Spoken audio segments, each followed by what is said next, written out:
Assalamualaikum warahmatullahi wabarakatuh. Hai semua Sobat Cakrawala Podcast, kembali lagi bersama saya Nur Azizat Rahman. Jadi kali ini kita kedatangan dua orang spesial di Jurnalis. Say hi dulu Kak. Halo. Hai. Ya, mereka adalah orang-orang penting ya di Jurnalis Madrasah. Siapa yang mendirikannya dan bagaimana prosesnya akan kita tahu nanti. Silakan kenalkan diri dulu Kak. Oke, kenalin, nama aku Dika Stiani. Aku sekarang udah lulus tahun ini. Aku menjabat sebagai ketua jurnalis itu dari tahun 2021, dari kelas 1 sampai tahun 2024. Ya, cukup. Kalau aku namanya siapa ya? Sedih. Gak bisa. Aku Salsa, panggil aja Salsa. Gak perlu tahu nama lengkapnya. Iya. Aku ketua jurnalis sekarang. Kalau boleh tahu sekarang kesibukannya apa kalian? Aku dulu.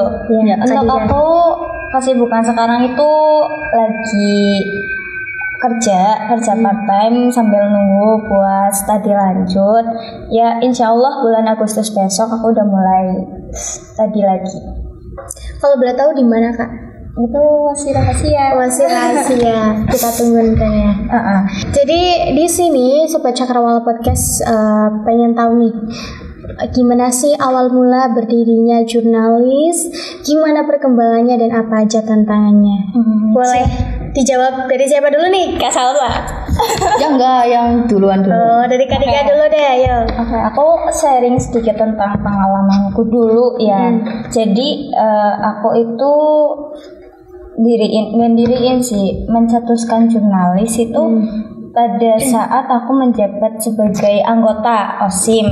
Pas itu OSIM itu butuh program kerja yang berjalan gitu lah. Aku mikir kayak apa ya, kira-kira selain kayak ngecekin anak gitu, kedisiplinan dan lain sebagainya, aku tuh kepengen kayak anak-anak muda itu berkarya dan itu ditampakkan gitu loh, biar ada apresiasi dari kita yang melihatnya gitu. Menciptakan wadah gitu. Menciptakan betul. Nah, di situ aku kepikiran dulu juga, aku SMP aku tuh pernah ikut jurnalis, terus aku pikiran di sini belum ada nih, belum kelihatan gitu. Aku kepengen ngadain jurnalis di MA Miftahul Huda. Terus akhirnya teman-teman di situ itu aku ngerekrut, aku sosialisasi sebagai OSIS ya, sama teman-teman OSIS, sosialisasi ke seluruh kelas. Tapi maybe karena belum ada hasil ya dari kayak apa sih jurnalis, karena masih minim yang tahu, jadi kayak kurang ada respon dari teman-teman yang lain yang aku sosialisasiin ke situ. Terus akhirnya aku memutuskan buat nunjuk aja deh per kelas itu, aku ambil satu dan akhirnya terkumpullah 8 orang.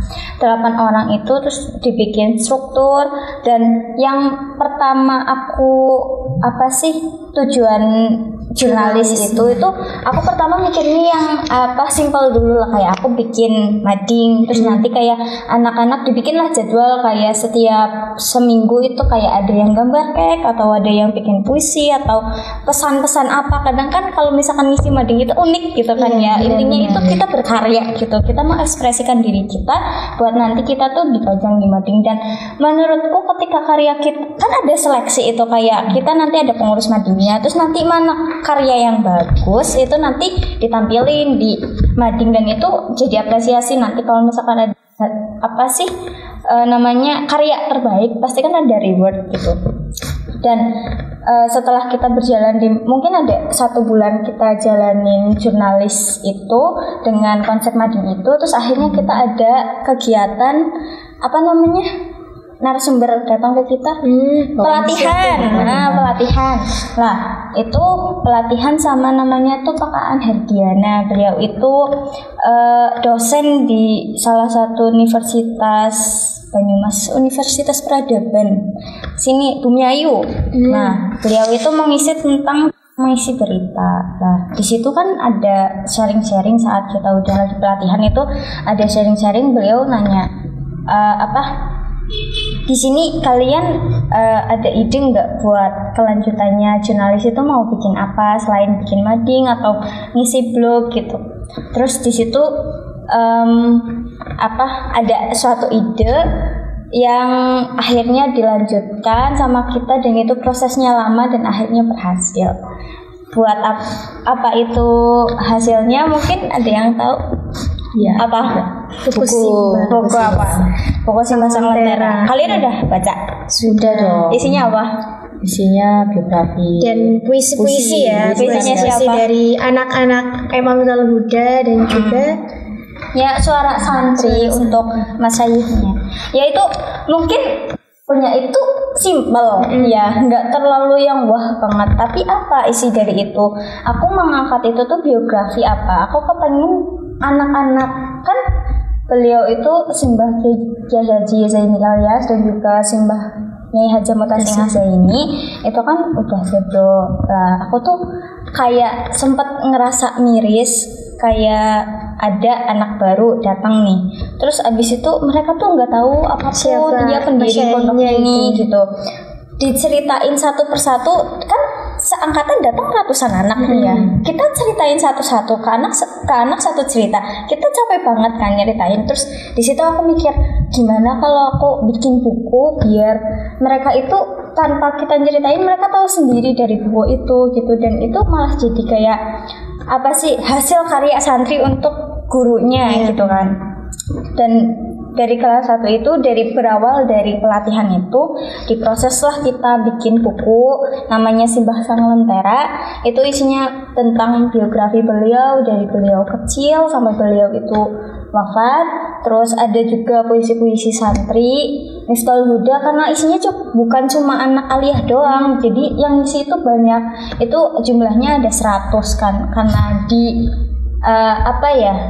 dipilih lah yang bagus itu dari seluruh santri Miftahul Huda. Dan juga ada doa-doa beliau. Terus ada juga kitab yang beliau karang itu namanya Tafsir Yasin, itu kita juga masukin di situ beserta dengan penjelasannya. Jadi buku Simbah Sang Lentera itu juga menjadi salah satu pencapaian terbesar ya jurnalis angkatan pertama. Angkatan pertama. Nah, kalau boleh tahu apa sih program kerja utama dari jurnalis yang awalnya? Awalnya itu aku pengen bikin mading, cukup mading. Hanya itu awalnya, dan sekarang menjadi sebesar ini, alhamdulillah sekali. Podcast juga dulu itu menjadi salah satu program dari jurnalis angkatanku, tapi kan nggak bisa semuanya itu dipegang sama angkatanku semua. Pasti kan kita punya plus minus masing-masing, kita bisa mencapai ini tapi yang ini gagal, dan kegagalan itu bukan berarti nggak bisa dicapai, dan ternyata berhasil di angkatannya kalian. Dan aku merasa senang banget karena ternyata jurnalis itu nggak berhenti setelah aku pergi. Bukan berarti kayak tanpa aku nggak bisa, enggak, tapi ternyata masih dilanjutkan, masih ada tekad dari kalian adik-adik kelas buat melanjutin jurnalis gitu. Jujur dari aku sendiri sebagai kakak kalian gitu ya, itu sempurna banget.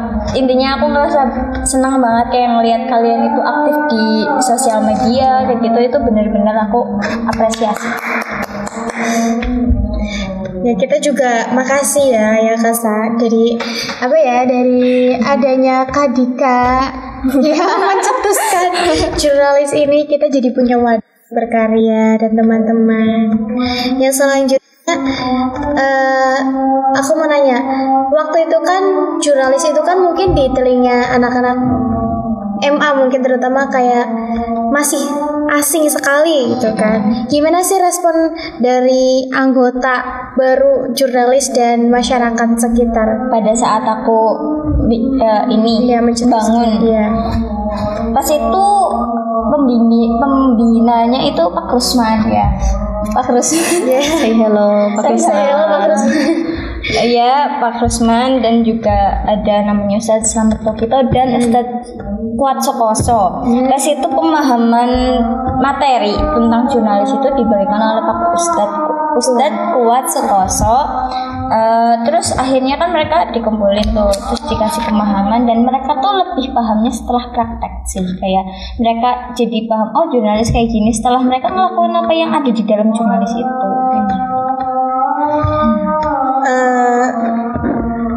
Lalu setiap membangun sesuatu ya kan pasti ada tantangan terbesar yang Karika dan teman-teman alami pasti ada. Ada ya, pas itu contohnya kayak pas aku lagi bikin buku, kan aku target utama di angkatanku itu bikin buku. Itu yang aku pikir prosesnya paling beberapa bulan lah isi, karena bikin buku kayak gitu doang, cuma bikin puisi gitu. Aku pikirnya ternyata nggak segampang itu. Aku ngejalaninnya itu sempat down juga beberapa bulan di kelas 2 itu. Ya hampir kayak dibilang kayak jurnalis itu nggak aktif lagi. Terus akhirnya di kelas 3 mau haul itu aku mikir, aku sebelum lulus dari aliyah itu aku kepengen bener-bener nerbitin sebuah karya dulu sebelum, intinya aku harus meninggalkan jejak di sini gitu beserta teman-teman semua yang udah ibaratnya gini, aku berproses buat bikin itu nggak gampang, nggak sebentar. Jadi kalau misalkan nggak diselesain nanggung banget gitu. Dan akhirnya aku bakar semangat teman-temanku pada saat itu semuanya. Aku bilang ayo bikin lagi sampai selesai gitu. Dan tahu selesai buku itu tuh hamin seminggu haul. Padahal di haul itu udah mau dilaunchingin. Dan buku itu datang ke sini apa hamin 1 haul. Aku bener-bener di situ hampir kayak aduh gimana ya kalau misalkan nggak jadi, otomatis kan launching nggak bisa. Terus apa ya, orang-orang yang order buku yang sampai ratusan orang juga nggak bisa kedapetan karena telat. Dan ternyata alhamdulillah banget itu sore-sore datanglah buku itu ratusan eksemplar. Dan aku ya di situ ngerasa ya Allah, akhirnya perjuangan selama ini ada hasilnya juga ya, terbayar. Benar-benar ya ngerasa terharu sih pas itu. Selanjutnya nih, kan tadi dari ketua lama angkatan pertama jurnalis dan sekarang dari ketua baru dari angkatan kedua. Buat Kak Salsa sendiri, tolong ceritain secara singkat mengenai program kerja dari jurnalis angkatan kedua ini. Program kerja ya. Kalau untuk program kerja sendiri, sebenarnya di awal tuh aku jujur nggak mudeng sama sekali apa itu jurnalis, apa itu apa namanya jurnalis pun asing di telingaku gitu loh, kayak nggak pernah dengar. Tiba-tiba pas aku masuk ke aliyah ini nih, Dika ini ke kamarku, terus misal besok kamu ikut jurnalis ya, ikut seleksi. Lah aku tanya dong, jurnalis apa? Aku kan nggak tahu. Terus suruh ikut aja ya. Ya udah aku ikut aja seleksinya. Karena kan nanti tahu kalau misalkan udah berjalan gitu kan. Malah beneran masuk, keterima gitu. Terus nggak taunya malah jadi ketua. Intinya kan, semua berjalan gitu aja. Terus suruh bikin proker kan. Terus di situ aku kepikiran niatnya mau cuma ngelanjutin gitu, kayak ngelanjutin kan. Dika ini udah pernah menggagas podcast sebelumnya tapi belum berjalan. Jadi di angkatannya kita ya podcast itu sebisa mungkin berjalan gitu. Terus jadi kayak menata kembali sosial media yang sempat kurang aktif mungkin di tahun sebelumnya gitu. Jadi ya sekarang bisa dilihat sendiri hasilnya. Semoga memuaskan. Ya, itu adalah hasil jurnalis, hasil kita semua selama ini. Nah, berarti apa ya, memperbaiki postingan ya itu menjadi salah satu trik meneruskan perjuangan yang sudah dilakukan. Kalau boleh tahu program kerjanya ini hanya ada podcast atau ada yang lain? Enggak, sebenarnya banyak. Cuman yang kita tonjolkan itu di tahun ini, angkatan ini podcast sama itu. Karena kan pasti ada program utama gitu kan, ada biar buat pencapaian paling pokok gitu. Iya betul. Jadi podcast ini menjadi pencapaian pertama dari jurnalis kedua. Iya betul. Pencapaian utama. Iya pencapaian utama. Iya benar-benar. Kan kayak ada yang lainnya itu kayak ada cover lagu, ada cover sholawat, ada wawancara gitu ke alumni. Iya benar. Banyak lah. Bisa kalian lihat ya di YouTube. Seru banget. Jurnalis. Dan juga mungkin bakal ada program kerja baru yang akan segera diluncurkan atau belum. Masih rahasia. Untuk saat ini masih rahasia. Masih rahasia. Ya? Nah ini rahasia. Gitu, salah kayak gitu ya. Nah, kita ini kan di sini fokusnya ke podcast. Iya. apa sih tantangan terbesar sendiri bagi Kak Salsa? Podcast tantangan terbesar tuh kalau misal gini, kan nggak setiap narasumber itu bisa ngomong ya, bisa bukan nggak bisa ngomong, nggak bisa menyampaikan. Ya kadang ada narasumber yang kita tuju, misal si A ini sangat misal introvert. Kayak ya bukan introvert, sangat berprestasi tapi dia introvert gitu. Kita itu pengen banget ngundang dia di podcast, tapi gimana caranya biar dia itu nggak se-introvert itu, nggak nggak sependiam itu gitu. Itu tantangan terbesar sih menurut aku.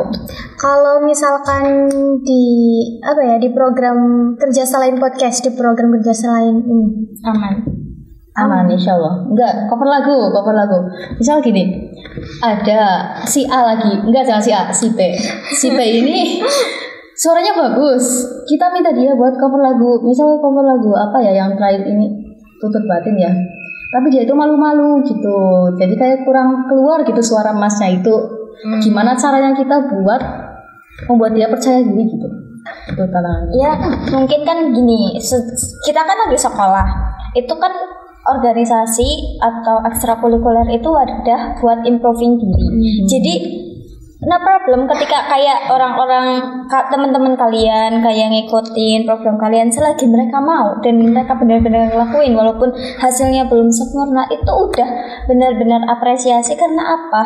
Kemauan yang besar itu mahal, dan nanti yang sebenarnya mereka bakalan tonjolkan itu ketika mereka udah selesai dari lingkup sekolah ini, mereka bakalan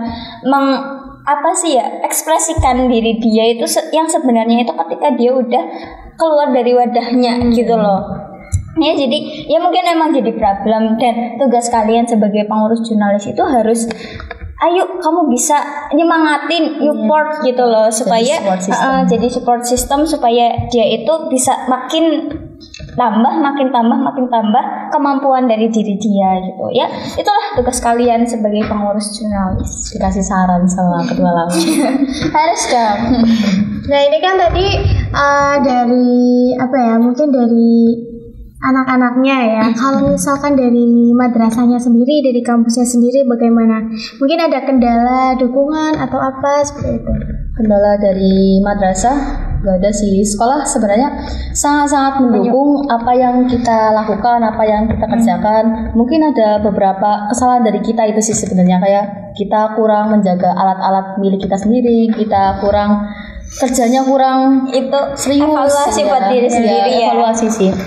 Tapi mungkin kayak misalkan ketika madrasah tiba-tiba kok aneh, kayak aku kok dibiarin buat ngejalanin sendiri sih, aku kan masih bingung. Itu bukan berarti madrasah itu membiarkan kalian terombang-ambing sendiri, enggak, tapi gimana caranya kalian itu bisa menghadapi masalah itu sendiri gitu, tanpa harus bergantung sama madrasah gitu. Karena ketika kalian dipegang terus, dituntun terus, kapan kalian bisa berjalan sendiri gitu. Dan pada akhirnya ya percuma dong kayak kalian bangun kayak gini tapi kalian masih bergantung sama yang di atas gitu ya.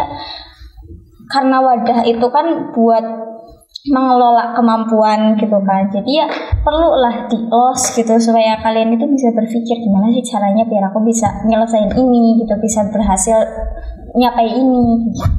Mandiri gitu.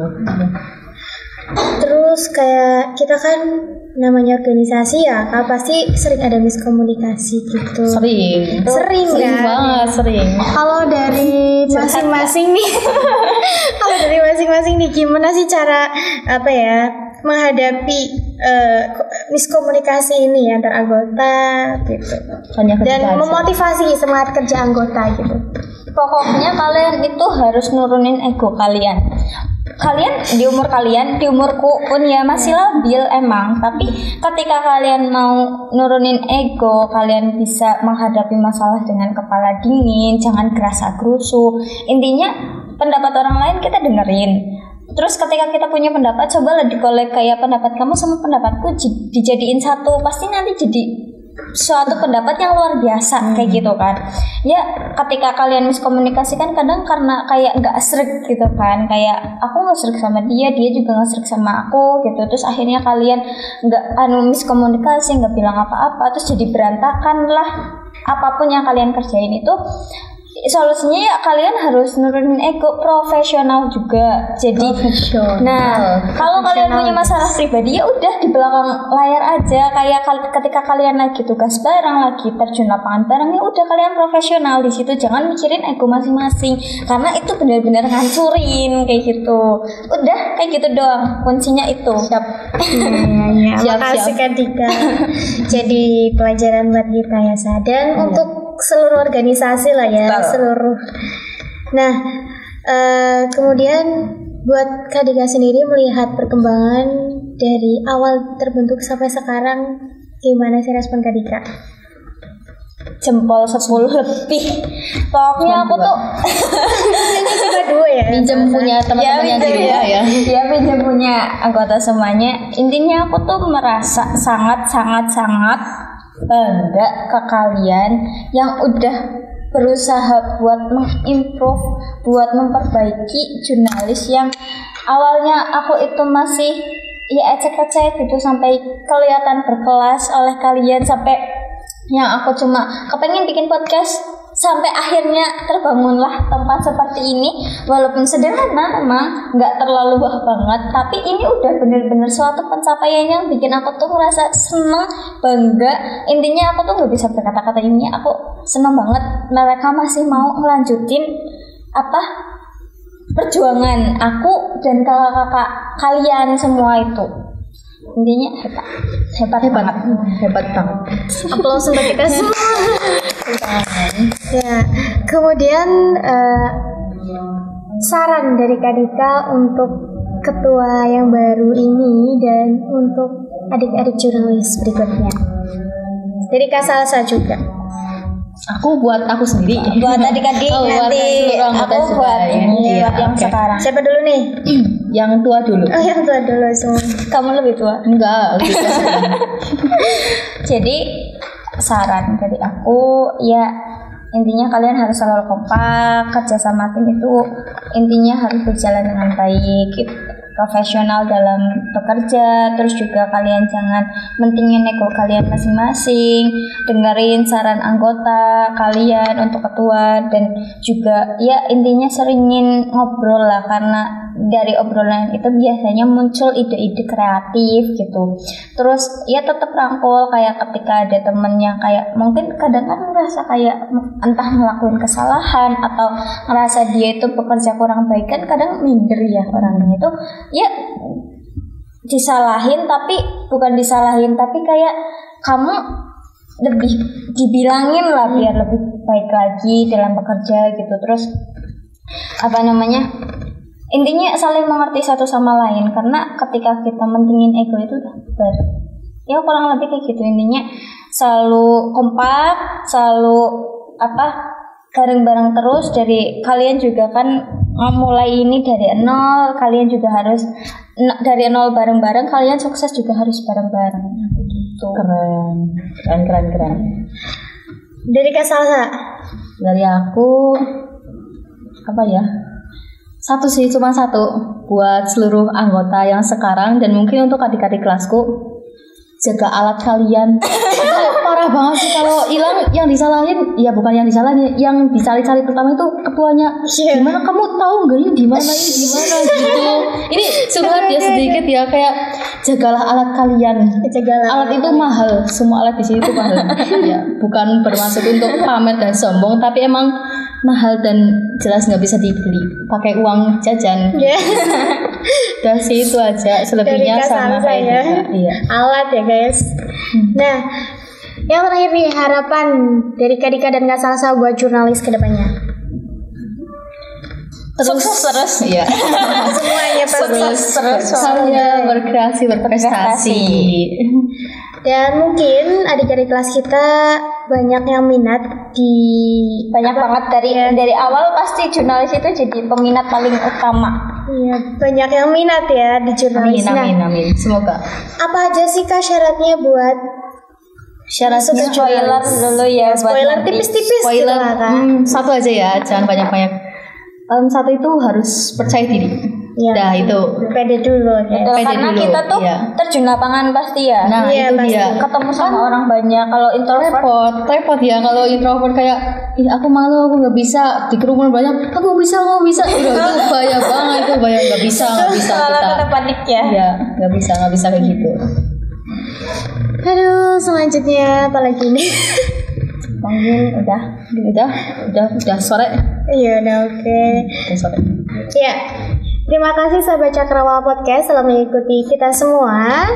Ya, terima kasih untuk Kak Salsa dan Kak Dika. Sama-sama. Semoga kapan-kapan lagi kita ketemu lagi bareng mereka. Sapa dong sahabat Cakrawala. Sampai ketemu lagi. Ya. Udah. Bisa. Udah yuk pulang. Masalahnya. Ya, terima kasih untuk sahabat Cakrawala Podcast. Jangan lupa nantikan konten-konten kami selanjutnya. Saya Nur Aziz Trauma, pamit undur diri. Wassalamualaikum warahmatullahi wabarakatuh. Waalaikumsalam warahmatullahi wabarakatuh.